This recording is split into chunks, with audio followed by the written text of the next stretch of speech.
Welcome, everyone. I'd like to introduce myself. I'm Joanne Sexton. I'm the director of the GRU Cyber Institute. I have a very, very exciting job. I got the startup, which is great fun. And, really my mission is about education, it's about outreach, and it's developing research activities within the university. What I'd like to do is have each of the panel members introduce themselves, provide a short introduction, and then we'll get started. Thank you very much. Maybe on that end. This one? Okay. Yeah, I guess I'm in charge, so I have to... Yeah, you have to tell us what to do. That's right. So I'm Kyle Cronin. I'm from Dakota State University. I was one of the people involved in our very first cyber operations program, getting that started, and we'll talk more about that later. So my main focus in life is on the education side, less but not exclusive of research and things like that, but that's kind of my wheelhouse, I guess. I'm Mustaque Ahamed. I'm a professor of computer science at Georgia Tech, and I'm kind of sort of ancient at Georgia Tech. I've been there 30 years. We started our cybersecurity center in 1998, and I led a bunch of things that I'm going to talk about here, but I led that center for about 10 years, and then I went away to do a startup, and I'm back now at Georgia Tech, the lead person on our educational programs in cybersecurity. Hi, I'm Blair Taylor, and I'm at Towson University, which is in Maryland, and we have a cyber ops certification. We're conveniently located not too far from DC. I primarily I've been in cyber education for quite a while, and I started off by, rather than just adding cyber courses, we integrated security into the entire computer science curriculum. And I have a project called Security Injections at Towson, which is a pretty mature project that provides a library of modules to be used in CS, primarily CS0, CS1, and CS2. I also run a program, a Gen Cyber program. Sometimes it's Gen Cyber, sometimes it's not. That's for high school girls. It's called Splash, and that allows them to take an online class in secure programming logic. And I'm recently now diving into the interdisciplinary cybersecurity world, and I'm going to create a minor targeted towards business majors, towards healthcare management and criminal justice. So this is a new focus.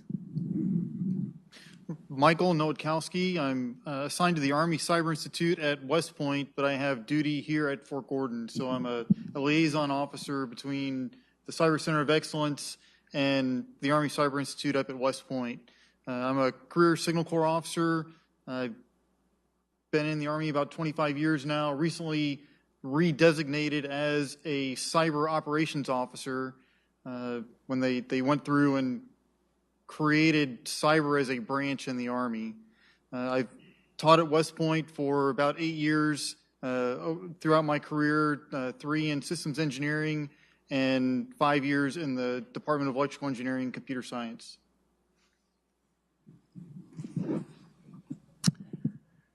Hi, I'm Len Reinsfelder from NSA Washington. I'd like to thank GRU for the panel, the opportunity, the invitation. I think it's a great thing you've done here in the last 2 days.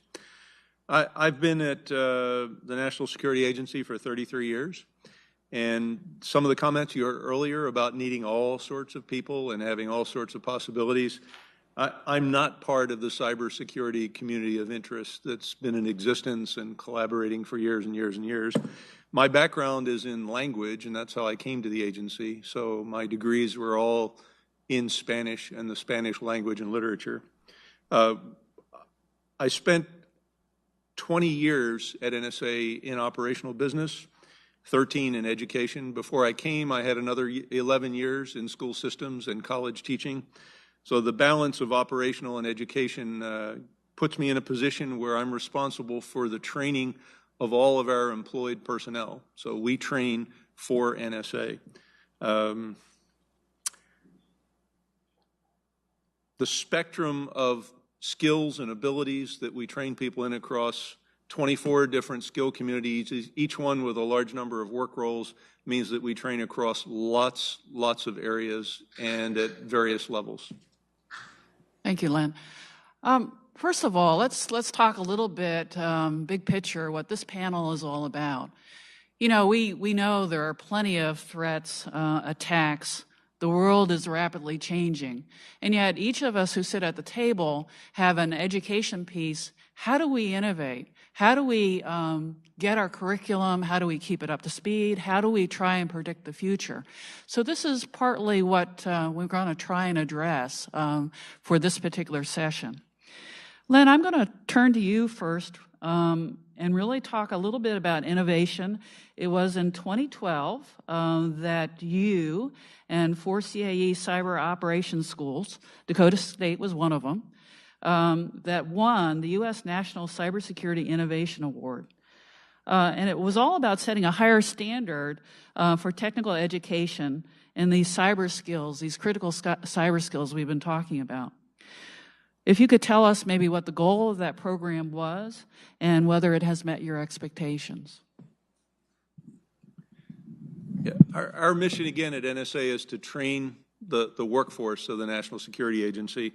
And as I explain why we're involved in the academic programs, I like to talk about our responsibility to train people today to do the jobs that must be done, those that are currently employed, to train for tomorrow the folks that will feed our hiring pipeline, which gets to the colleges and the centers of academic excellence, and to train for the day after tomorrow, because we know that people start checking out of technical fields in the 4th grade, again in the 10th grade, in the sophomore year of college, so we're reaching down to lower grades. The demand for quality, technically qualified personnel exceeds demand, and it's only going to grow, so we have to feed that pipeline. We're very happy with the progress of the Centers of Academic Excellence. The new program, the Cyber Operations, now has 15 schools that have met the standards, and it was structured in a different way by Steve LaFountain. We separated out all of our cyber-related courses, and about a year and a half ago, we created a separate College of Cyber. So Steve, working on the Cyber Ops Centers of Academic Excellence, focused not on courses and the struggles of department versus department at a university. He focused on knowledge units. We don't care what course or where people learn things, but do they know the segments and pieces of the business we need? He then helped us negotiate so that the traditional program that we've run, the Centers of Academic Excellence in Information Assurance, now Cyber Defense, was managed by a separate operational component, the Information Assurance Directorate. So we've brought that all together in the school, and we've moved to a knowledge unit set of thoughts for those programs. And we have according to my notes, I've heard different numbers today, but for Centers of Academic Excellence in Cyber Defense, about 131. We have research, Centers of Academic Excellence in Research, about 64, and about 40 two-year schools that are Centers of Academic Excellence. In the last 2 years, we've gone down to the next level. This is the day after tomorrow. So reaching to middle school and high school students, a completely unfunded program, working with Victor Piotrowski from the National Science Foundation with some seed money. We ran 1 year with 6 cyber camps, we call them Gen Cyber, and we follow a model that we've done in foreign language. In fact, when I leave here today, I'm going to a meeting of the language people. It's called Star Talk. For 10 years, we've run foreign language summer camps to get communities and students and teachers interested in language of importance to the Defense Department, the intelligence community, Mandarin Chinese, Farsi, things other than Spanish, German, Italian, right?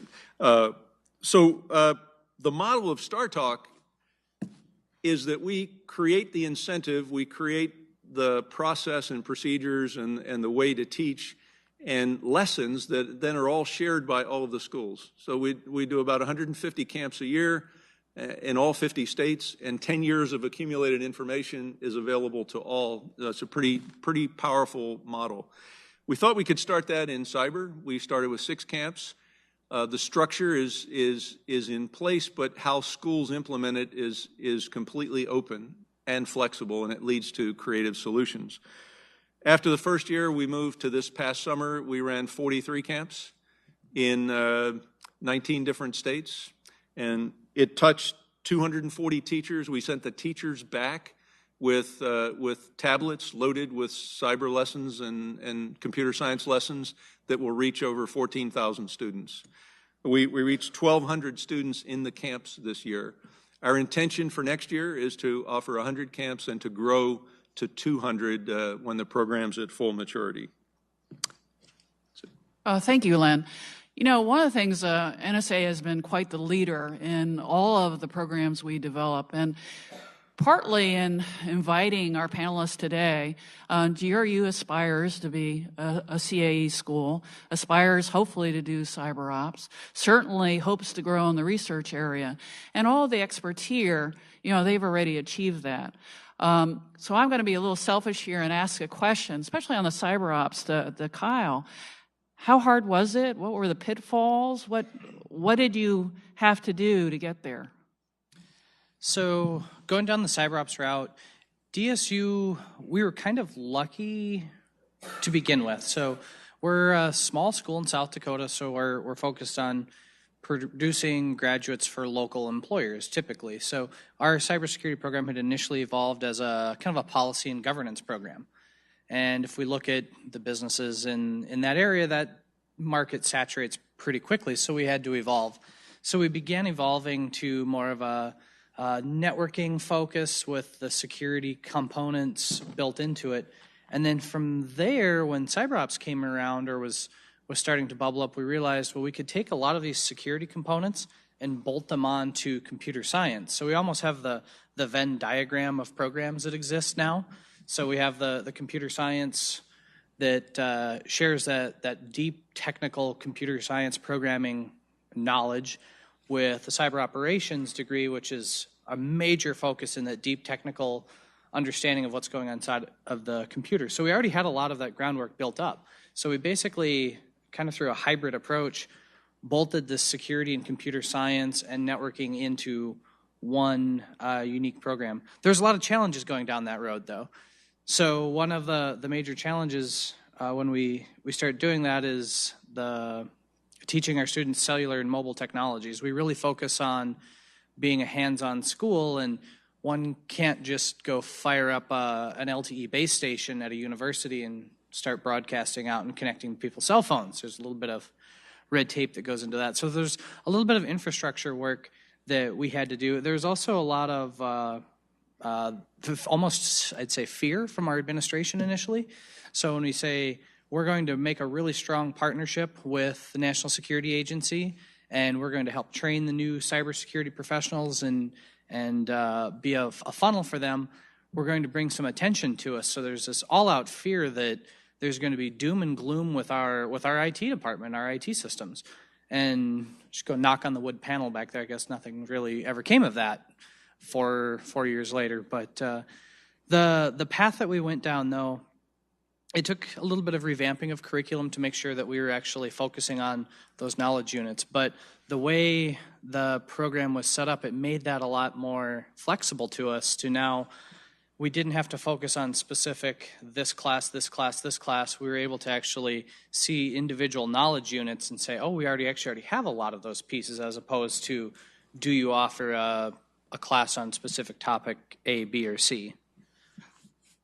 So those were kind of our challenges along the way. Our program, another nice part of being a smaller school, we can move we all know how academics are light and nimble, right, on their feet with changing things around. But surprisingly, we have been able to achieve that.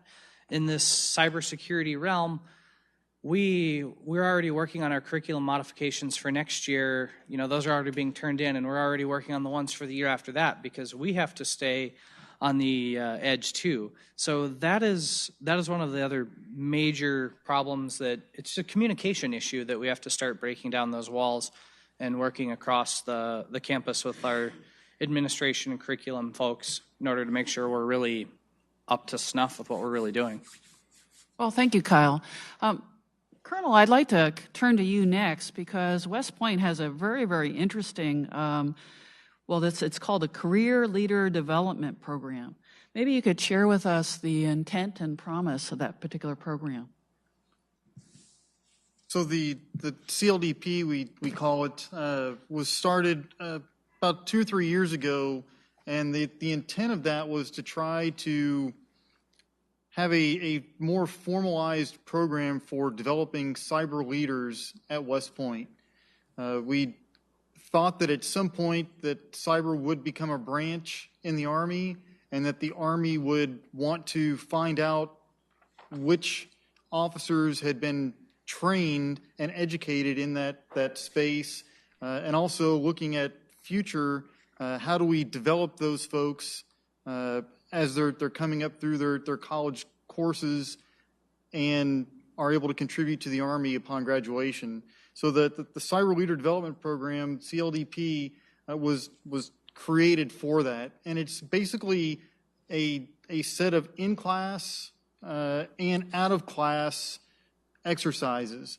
So on the in-class exercises, we're looking for a broad range of majors. Most of the students are in the computer science or the information technology or the electrical engineering majors now, but we're looking at developing courses in policy and law and the social sciences as well, because we don't believe that cyber is a purely technical field. Okay? There's a lot of other majors that can contribute to solutions in cyber, and I think a lot of the other speakers today and yesterday have talked about the diversity that's required to solve problems in this space. So the coursework that the students are doing during the progress of their majors is one part of the focus of CLDP. Another focus is the outside of class portion, and this is where we estimate that the students will spend about 800 hours outside of their normal classroom experiences developing as cyber leaders. So some of these experiences include working with cadet clubs. So we have an ACM chapter of SIGSAC at West Point where the cadets will learn from each other basically some programming skills, how to use some of the tools that are available out there for network detection and network monitoring, things like Wireshark, or learn how to set up a security onion machine, how to work with Linux. They will also bring in speakers from outside that are recognized leaders in, if you want to call it the hacker community, in the independent research community out there. We'll bring these speakers in and they'll talk to the cadets, from 7 to 8 o'clock at night or something like that. Again, outside of the classroom, on the cadet's own time, to go and participate in this. Along with clubs and the speakers, we also try to facilitate internships for their summer experience, so that the cadets at West Point are very busy during the summer, so they usually only have about 3 to 4 weeks where they're available to go do these summer internship programs. But we'll, with the assistance of an NSA fellow that we have that works there at West Point, he works at getting clearances for the cadets so that they can go work in NSA over the summer, or at Army Cyber Command, or at U.S. Cyber Command for 3 to 4 weeks over the summer. So that helps develop them also. Along with those government internships, we also look at partnering with private industry. So we send cadets out to Facebook or Raytheon or Google or several other companies to work with their cybersecurity folks. Again, to give that kind of breadth of knowledge and experience. We also try to line up the cadets with a faculty mentor to help guide them through this process and make sure that they're receiving the most opportunities that they can to develop in their knowledge of cyber and develop into cyber leaders. So again, it's the in-class and out-of-class experience that really builds the CLDP program. Right now we have about between 40 and 60 cadets per class, so a total of about 160 cadets enrolled in the program at West Point right now. Oh, great. Now I want to turn more to the research flavor and have Dr. Ahamed talk to us a little bit about, Georgia Tech has had this graduate level information security program for a number of years, and there's been many innovations, curriculum innovations, and perhaps you can share some of those with us. Thanks. So Georgia Tech is a technological university, and I think it recognized long ago that information technology is the technology of our time. So when I came to Georgia Tech, the computing department had 20 faculty. Now we are close to 90.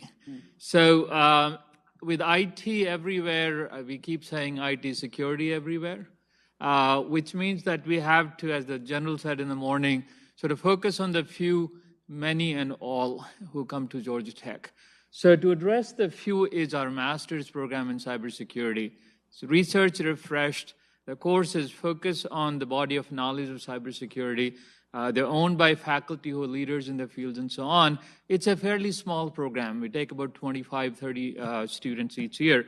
Then comes the money, and that's the computer science major. So about 2,000 students, 500 each year, and enrollments are up this year. And there we do more of the cybersecurity concepts infusion in the computer science courses. So that's the computer science people actually, when they learn operating systems or learn low-level systems programming, they would be exposed to the cybersecurity concepts. But you can't just sort of stop there. Then it's the all part. Now, being a technological university, we require that everybody takes a computer science course, regardless of their majors. They could be engineers, they could be history majors, so that computer science 101 and the different flavors of that course, depending on what major you are, that's where we sort of target the all. So there's actually a new NSF-funded project where we're trying to convince sort of within the core, regardless of what major you are, what basic cybersecurity concepts can be covered. And that's working with faculty who teach some of those different flavors of computer science 101 course. So the innovation happens at the master's level. It's sort of research refresh that we have to do. I can't exactly use the word innovation at the many and the all. It's really fighting the faculty who teach the courses they already do to make room for a little bit of cybersecurity infusion. And we offer to go and cover those classes, and we have had some success with that. That's excellent. Thank you. Now, Blair, if I could turn back to you and have you talk a little bit about security injections, because it's, we chatted about the fact that, hey, we need that here, and maybe you can share a little bit what that's about and how other schools can get involved. So, as with any academic effort, usually you start with a specialty, as we were saying, few. I felt that there was too few students who were choosing the track, and the track is, we also have about 500 majors, and we have approximately 80 students who complete the track. And the other problem I saw was that they are getting many of these courses very late in their studies. So I guess my conclusion would be that most of cybersecurity education right now is too little, too late. And I sort of went with an early and often approach. So about 7 or 8 years ago, I created a series of modules. My idea, the funding was basically to integrate across all the computer science courses. But we received so much attention in the CS0, CS1, and CS2, that's where we focused. So we created a library of modules that are intended to be introduced at the CS0 level. And we focused on the main, I don't want to say they're the critical, well, they are critical security vulnerabilities that were appropriate for those courses. So we called them the big three: integer error, for example, buffer overflow, and input validation. And we created a module for each one of those. And they're available and they're freely available to everybody who wants to use them in their courses. They've been used by hundreds of instructors and thousands of students. And they are available, as I said, in many languages, and they're also available at different levels. So with the early and often approach, the same concept is approached very cursorily in the CS0, and then we go into a little more detail, and then we actually talk about mitigation in CS2. And we call these security injections. They're about 20, 25-minute laboratory modules that are intended to be used with no instructor intervention. They can be, I've used them in online classes. We do, because some instructors feel perhaps uncomfortable with the content. We've done quite a bit of training on this as well over the last 7 or 8 years, probably reached about 150 instructors that we show them how to use this so they feel more comfortable in the classroom doing that. So it's sort of a two-pronged approach. First is the actual modules, and then the dissemination. And then the next, it's a pretty mature project, and we went from having linear content where basically it was on the web and instructors could print it out or use it however they went, and then we automated it. So now it's all auto-graded. The students they get multiple choice questions, and then we correct them. We have checklists where they look in their code for vulnerabilities, and this is automatically, it corrects them if they're wrong. It's actually pretty cool. And so again, this has been a pretty long-term project. And then we're hoping to expand this now to a more multidisciplinary. So I mentioned those 3 targeted vulnerabilities, but we also have them in other courses as well. It's just the bulk of our work the bulk of the interest is everybody teaches CS0, CS1, and CS2. So we had many, many instructors who wanted to do this. And then again, what we hope to do next is expand this to other fields. Great. Well, then, if I can turn back to you, certainly what we're hearing in this conference is it's not just about cyber defense and cyber ops, but it's about really everyone and a broad spectrum of education. And also I know that you're looking at programs to, build specialties and focus areas, and perhaps you could comment on that. But we, NSA and the government as a whole, really don't need academia providing special cybersecurity education and training. We have the same need for cybersecurity professionals as does the rest of the world. We need people for a wide range of jobs, from policy setters to compliance officers to system administrators to new technology, product, and system developers. And the people in all these jobs need a solid foundation in the principles that underlie the cybersecurity profession. Beyond that foundation that everyone needs, we need specialized skills to fill the needs of each of our jobs. And when it comes to the special skills that only the government needs, we're responsible for providing that, just as organizations in industry are responsible for providing training on skills unique to their fields. So we need the solid foundation from academia so that we don't have to do that when we get them, and then we provide the specialized training on top. Academia needs to keep curriculum up to date, as Kyle said, constantly changing, keeping up with emerging technologies, both on technology itself and what its implications are to the field of cybersecurity. New technologies never solve the cybersecurity problem, they exacerbate it. They introduce new use case scenarios, they increase complexity in systems, and provide new avenues for system attack. It's critical for cybersecurity professionals, whether they're new, right out of school, or seasoned professionals, to stay up to date on the latest technologies because the users will. We need more research and development into the study of how people learn, and if it's different, how they learn cybersecurity. New tools, technologies, and methods for teaching the current and future cyber workforce have to be investigated, tested, and put to their best advantage.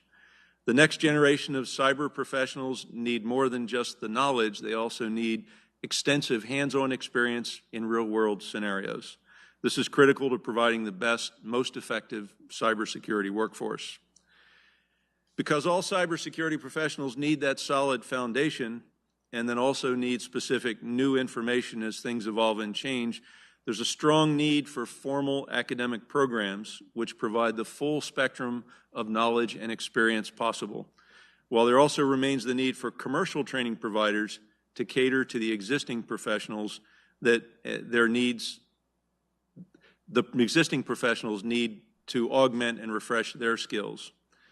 So the bottom line is the nation needs a variety of cybersecurity educational programs that will provide the right knowledge to the right people through the right means at the right time to keep our critical infrastructure and all other systems safe from exploitation.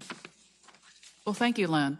One of the things when I was looking at Dakota State, and you have an ability, you've reached a lot of people, largely because you're online, and maybe you can talk a little bit about your success with that, and maybe some of the things that if others want to go that way, they may need to watch for, or perhaps you could help with that. So believe it or don't, not everyone wants to move to South Dakota. Who knew, right? So something we learned a ways into it is actually we started developing this just to serve our own local community of individuals that wanted to, whether it was technology or education or science, anything in that nature. We started developing online programs in order to serve just local needs in South Dakota, because we're a big state, geography-wise. So that's how online programs really started with us. And notice in the last panel we were talking about how do we disseminate this information across the state, and that's kind of the problem we had too. We had individuals that lived 6 hours away that were interested in an educational program we had, but they didn't want to commute 6 hours away or move. So that's how we started. What we found with our online efforts, it's been really important to us to maintain a healthy balance between online and on-campus populations. Blair and I were talking earlier, it's a lot less fun to talk to a computer when you're teaching a class than it is to actually have a group sitting in front of you to interact with. But the biggest, I think, piece for us, we really focus on hands-on education rather than being just talking the theories of computer science. We actually want our students with hands on the keyboard. So what our big focus was to actually develop a lab environment. So rather the student was on campus or a distance online student, they actually had that same experience as a student walking through the same problems. That was something that we learned right away when we started doing these online curriculum delivery. We had physical computer labs, things like that students were doing these different hands-on computer science, networking sort of activities in, and then we would go to our online students and say, well, you get to do a research project of some sort and write a paper. And that didn't go over well for a lot of reasons. It's a poor experience for the student, and they're not getting out of it what they really should be. So that's where we evolved to the point where we really don't have these on-campus physical labs anymore, because we make everything as accessible online as we can. All right, well, thank you. Yeah, actually, you're next anyway, so you can jump right in. Well, so online, Georgia Tech sort of ventured into this bold experiment offering a master's in computer science for $7,000. And there's a lot of pressure from the dean's office, who's running with this, to create cybersecurity courses. And, we had enough things to do, but eventually Wenky Lee, my colleague, and I did a course this past summer with Udacity. So Georgia Tech has partnered with Udacity. The course was offered for the first time this fall. It filled up in the first 5 minutes. 250 students, that's the cap. We won't take any more than that. And Udacity makes it, the platform is more innovative. There are army of TAs for interaction and so on. So it's more not the traditional online, you speak to a computer, but I think there's a huge potential for, there's a lot of pressure on doing more of these courses. We don't know if we have the capacity to do that, but I think online is, or more creative way to deliver education is definitely something we need to think about. Oh, outstanding, thank you. I'm going to jump to Blair now. She was on a committee, ACM committee, that actually was looking at whether we needed to create a new curriculum. I believe it's called Cyber Sciences. Perhaps I can ask you to comment on that. Well, as you know, there is the CS 2013 basically determines the body of knowledge that computer science are recommended, because we never tell people what to cover, but the recommended body of topics to be covered in computer science. And in 2013, information assurance was added as a new knowledge area. But what was interesting, it was threaded throughout the curriculum, which is a little different than the way it's typically been handled. But it was determined that really wasn't enough. So there was a task force to look into whether it was going to be feasible to create an entirely new major. That major is currently under the name Cyber Sciences, which most people hate, but it's kind of growing on me a little bit. But anyway, the name is not cast in stone. And originally, I was on the original committee that basically we met at several conferences to come up with topics. And they now have formed and I'm not on this committee, but I'm aware of what's going on, that they will be developing a series of topics and having several drafts of this, similarly that they did to the CS 2013.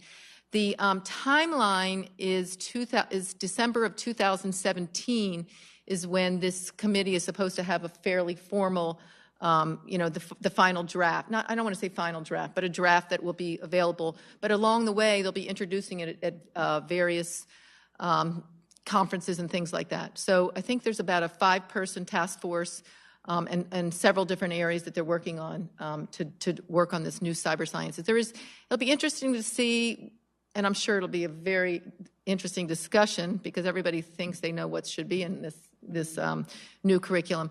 But my understanding there is an interdisciplinary component, and computer science doesn't necessarily own this topic, so it should be interesting, I guess. Is that?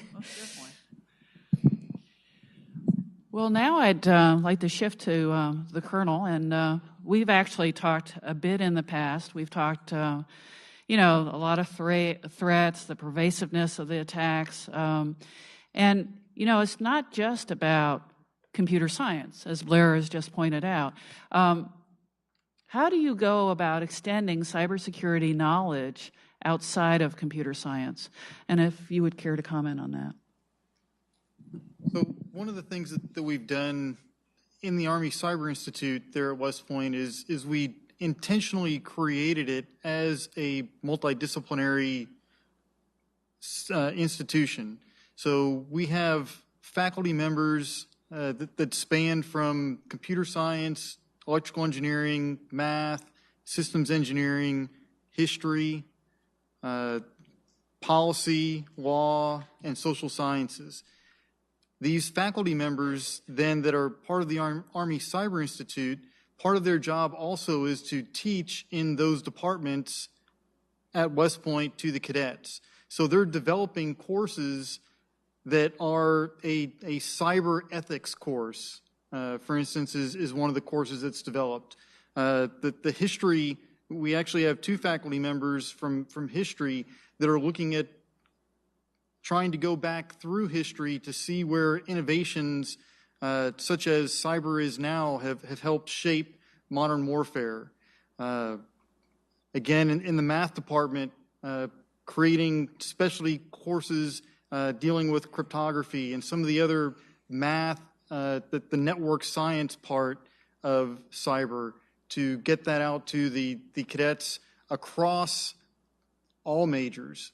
There's also a course that the NSA fellow helped develop that is a shared course between the sociology department and the information technology department that brings a lot of these topics into the classroom. They look at case studies from current breaches and policy and law aspects of those.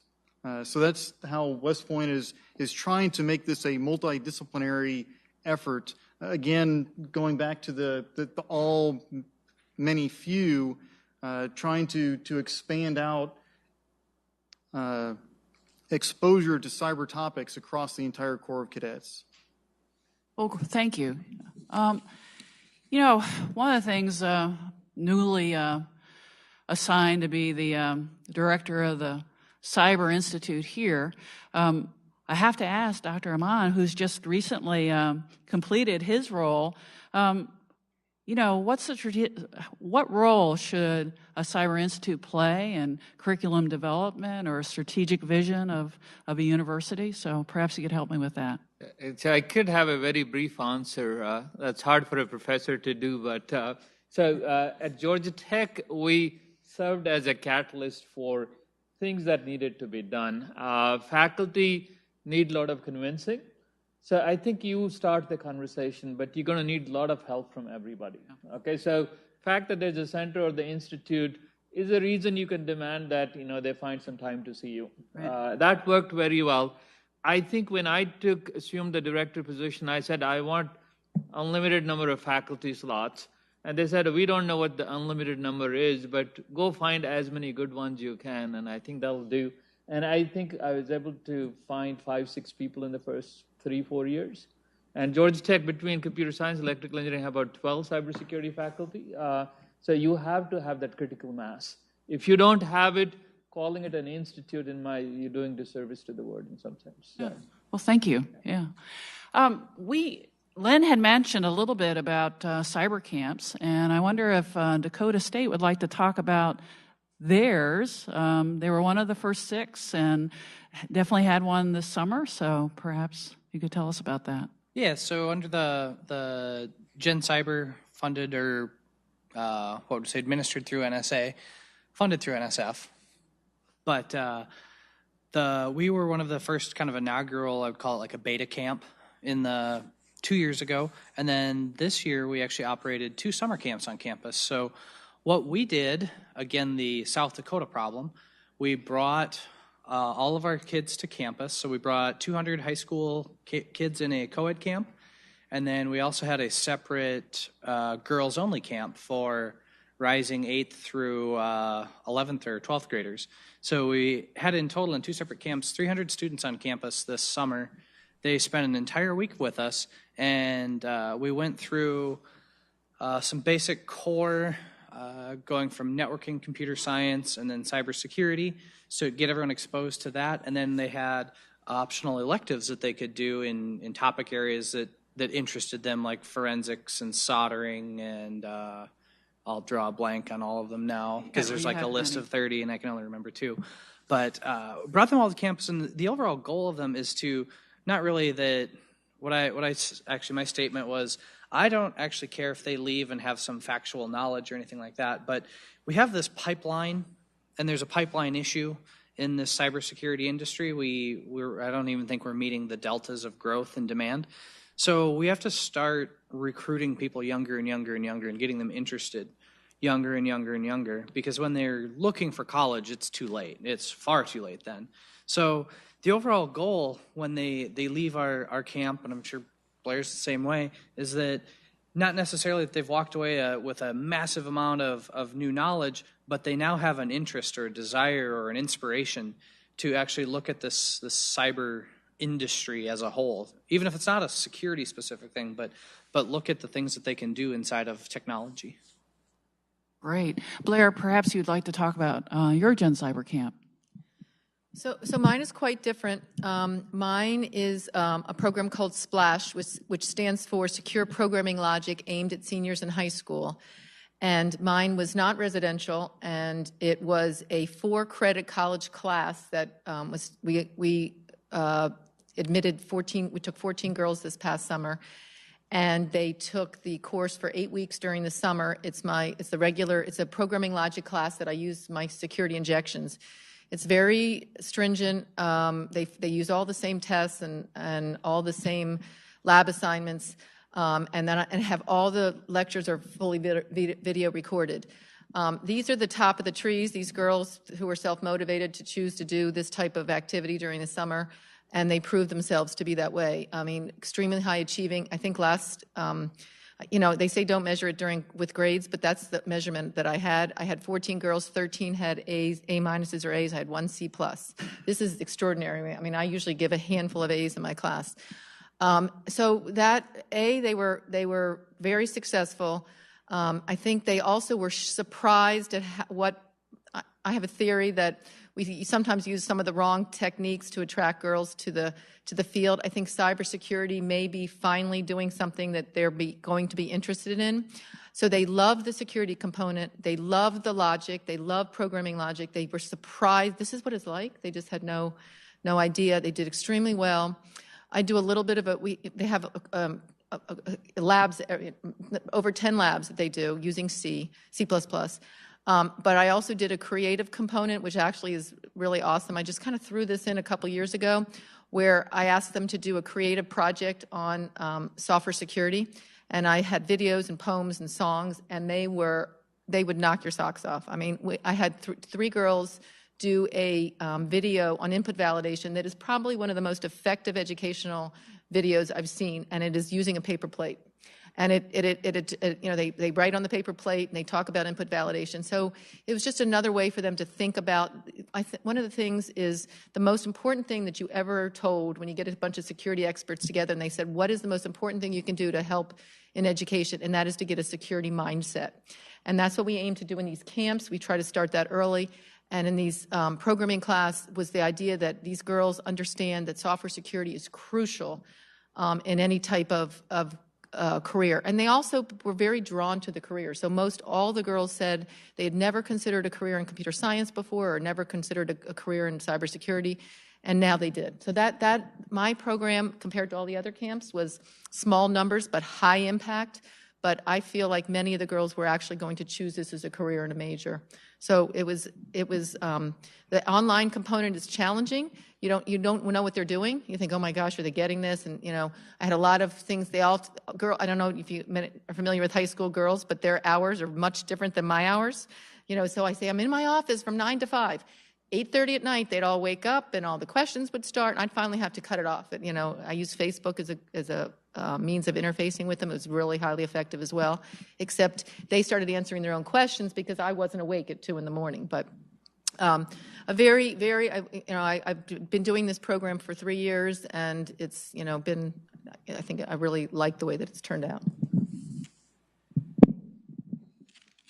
Well, we're going to shift to questions, but before I do, I really think I'm speaking for everyone at the table in thanking Len and NSA for the programs, the opportunities you have provided each of the colleges, and the type of things we get to do, and helping us understand what our curriculum needs are and how best to serve that. So I have a couple questions here, and it's really open to whoever would like to grab them. I have, what would you say are the critical elements, for example, military base? Oh, I grabbed the wrong ones. That was from the last panel. It's been a long day, sorry. As Internet of Things devices are increasingly being developed and deployed in the United States government networks and the private sector, how important or is there value in adding advanced analytics in the cyber defense skill likely required of the next generation and for research? So perhaps we want to comment on the role of advanced analytics in our curriculum and our future. Dr. Ahmed? So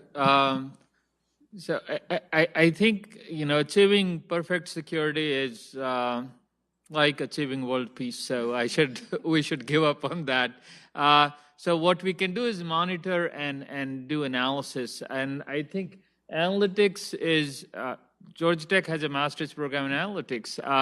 And some of those guys focus on security analytics. General Cardona was talking about the work and what false positives and false negatives and things like that. Without analytics, we're not going to make sense of the Internet of Things, and it's the same movie repeats. Security is going to be an afterthought, which is not going to work. So this analysis and anomalies and responding to those, that skill set is going to be important. You're going to have to now monitor, analyze, and secure a system that's much more complex than the complexity that we're dealing with right now. So I think analytics is a key piece of cybersecurity education, because if you look at papers coming out of our center, research papers, half of them are using machine learning to do some sort of classification of good and bad, and that's where you need analytics. Fantastic. Okay, well, here's another question. Much has been made of creating pipelines in an attempt to fill vacant jobs. What programs are available to bridge the gap between secondary and post-secondary education? What are some best practices that can be employed at the secondary education to better prepare students for post-secondary education? So what can you do for the high school students? So I know one of the programs that we've had a lot of success with, this is one very specific, maybe narrow response, but the Scholarship for Service program. That's been a huge, what I think is, we've got a funnel going on. It's actually, Dr. Josh Paula used this reference of, there's a funnel going on. We've got people that are ready to go through it, but then they're trapped by this funnel. And that funnel is either the support or encouragement or hopefully not desire to go through the cybersecurity area. So one area is the SFS program, which that can carry the student through, assuming it's a financial reluctance to move on to post-secondary or graduate education too. Okay, great. Here's one for Dr. Reinsfelder. Is your knowledge units available outside of NSA? Can academia get the areas that NSA is looking for? Yeah, all of our information about the Centers of Academic Excellence are on our web page. So if you went to the CAE web page, it defines the required knowledge units and the information that we're seeking for all of the programs. Thank you. Here's another. How do we educate, they say more normal, non-technical people, effectively on basic protections against cyber threats? You know, those weak passwords, public Wi-Fi precautions, email links and clicking on them and that type of thing. Anybody care to cover that one? Well, if you go to security conferences, one example that comes up, I never knew that, is washing hands wasn't common. There was a study done in a hospital in San Francisco. So I think you have to relate it to sort of things people do already. Security requires some sort of a context. So, you know, what's the equivalent of washing your hands? I don't know whether that's the... I think I gave we have our alums coming back to campus, and they advertise, this is the office that, interfaces with them, saying, a talk saying, staying safe online. And I was supposed to do that talk, and the room was full of people who, most of them over 60 years of age.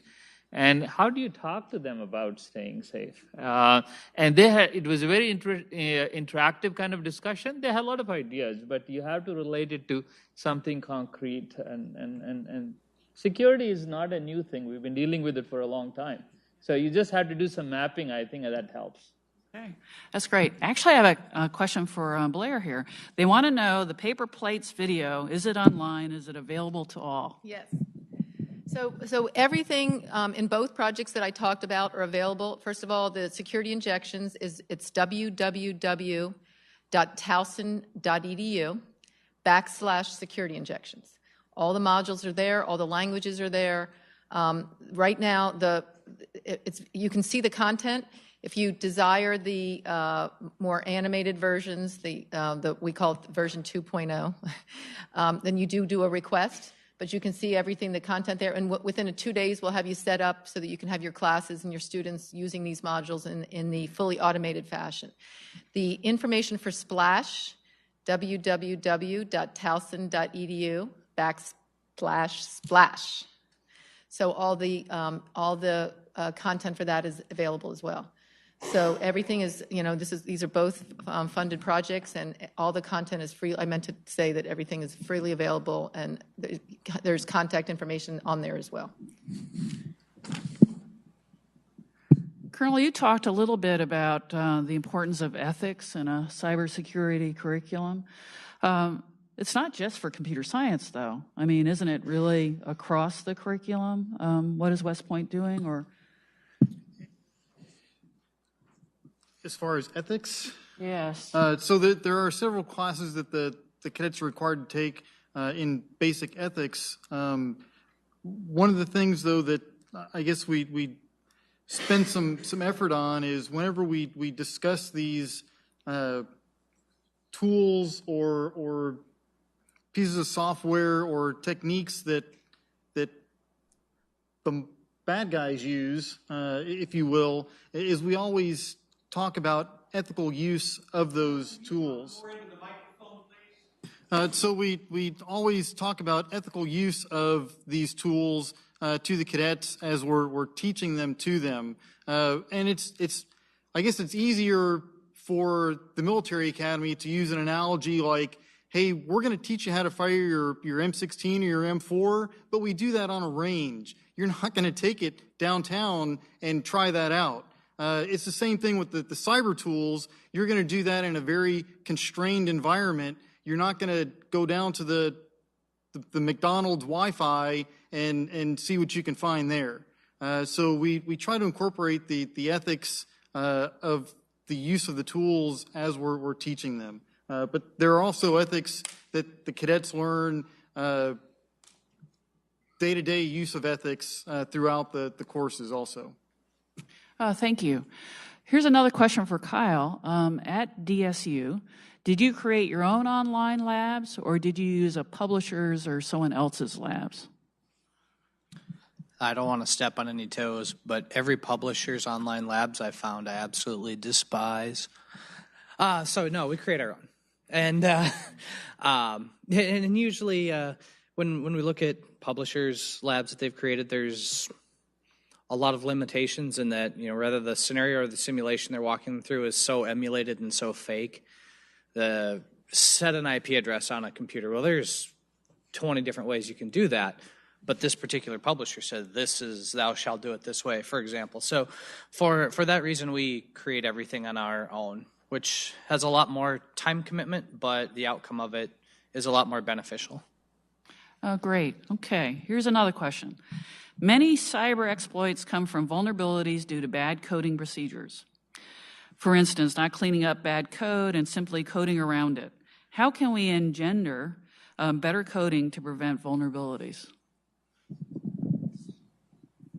Well, that again was sort of my goal, and I use I worked with Matt Bishop, who always says to code securely, and I use the term code responsibly to try to get to the kids. So I actually have stickers. We have yellow caution that we try to get them to code responsibly. I think the other thing, back to the mindset, start at the very beginning. Too often a secure coding class is way after they've taken 4 programming classes. Too late. Let's teach them at the very first programming class some of the vulnerabilities that they can avoid, and that they should always, just simple input validation, and we would go a long way towards making things a lot, safer. So that would be my main suggestion. Start early.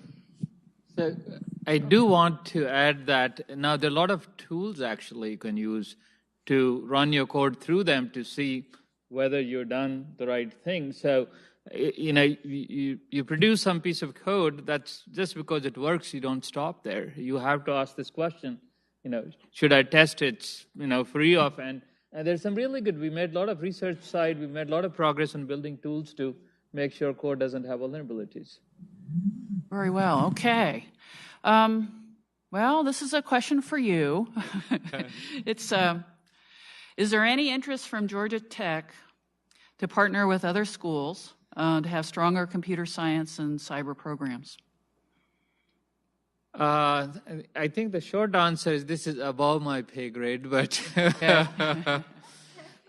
but Georgia Tech is doing we have a Center for 21st Century Universities, and I think we want to touch lots of people with Georgia Tech connection, and they're not all going to come to our campus.